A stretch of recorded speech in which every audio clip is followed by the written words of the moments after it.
আসসালামু আলাইকুম, সবাই কেমন আছেন? আশা করি সবাই ভালো আছেন। তো আজকের ক্লাস হচ্ছে আমাদের একটা সাজেশন ক্লাস।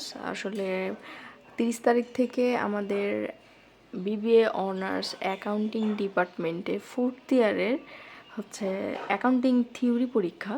তো এই পরীক্ষাতে বেশিরভাগ অধ্যায় আছে যেগুলো হচ্ছে থিওরি, আর বাদ বাকি হচ্ছে 6টা-7টা অধ্যায় আছে যেগুলো হচ্ছে ম্যাথ। তাহলে আমরা যারা A+ পেতে চাচ্ছি, যে শুধু থিওরি লিখবো না ম্যাথ লিখবো, তাদের জন্যে আজকের এই ক্লাস। অনেকে হয়তো এইটা চিন্তা করছো যে কোন কোন অধ্যায়ের অঙ্ক করলে পরীক্ষাতে আমরা কমন পাবো। তো আজকের ক্লাস হচ্ছে সেই বিষয় নিয়ে। আজকে আমরা বলবো যে এই 5টা অধ্যায়ের ম্যাথ তোমরা করতে পারো, আর পরীক্ষাতে একদম মাস্ট শিওর ওই 5টা অধ্যায়ের মধ্যে থেকে আসবে অবশ্যই ইনশাআল্লাহ। তো আসো এবার দেখা যাক। তো আমাদের যেটা আছে, প্রথম অধ্যায় এটা আমাদের থিওরি, তারপরে আছে আমাদের দ্বিতীয় অধ্যায়, এটাও হচ্ছে আমাদের থিওরি, একটু কাছ থেকে দেখি। তারপরে তৃতীয় অধ্যায়, এটাও আমাদের থিওরি। চতুর্থ অধ্যায়, এটাও আমাদের থিওরি। পঞ্চম অধ্যায়, এটাও থিওরি। ষষ্ঠ অধ্যায়, এটাও থিওরি। আমি আসলে এগুলো সব লিখে রাখছি। সপ্তম অধ্যায় আমাদের ম্যাথ। তো আমরা সপ্তম অধ্যায় স্কিপ করব, আমরা সপ্তম অধ্যায় ম্যাথ করব না। আচ্ছা, অষ্টম অধ্যায়, এটাও থিওরি। আমরা হচ্ছে নবম অধ্যায় মানে 9 অধ্যায়ের অঙ্ক করব। তাহলে এইখানে আমাদের লিখব আমরা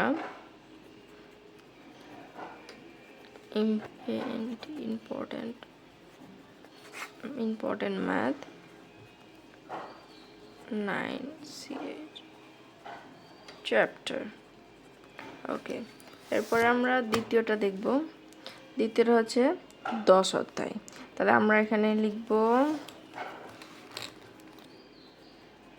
10 চ্যাপ্টার।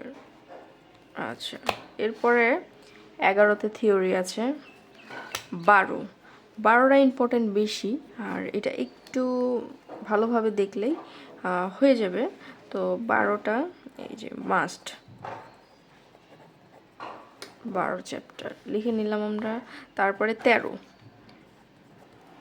এই 13 চ্যাপ্টার। তারপরে 14টা হচ্ছে, 14টা আমরা স্কিপ করব, ঠিক আছে, 14টা আমরা স্কিপ করব। তারপরে পরের পৃষ্ঠায় চলে যাব। এখানে আছে অঙ্ক 15, আর 16 আছে থিওরি। তো আমরা 15টা নিব। তো এই যে 15 চ্যাপ্টার। তাহলে মূলত আমরা ম্যাথ করব হচ্ছে 9 অধ্যায়, 10 অধ্যায়, 12 অধ্যায়, 13 অধ্যায়, 15 অধ্যায়।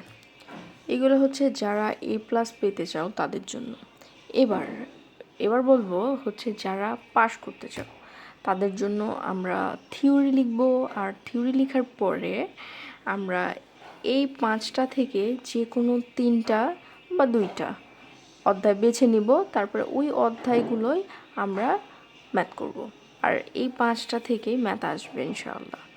তাহলে আজকের ক্লাস এত দূরই, পরবর্তীতে আবার দেখা হবে। আল্লাহ হাফেজ সবাইকে।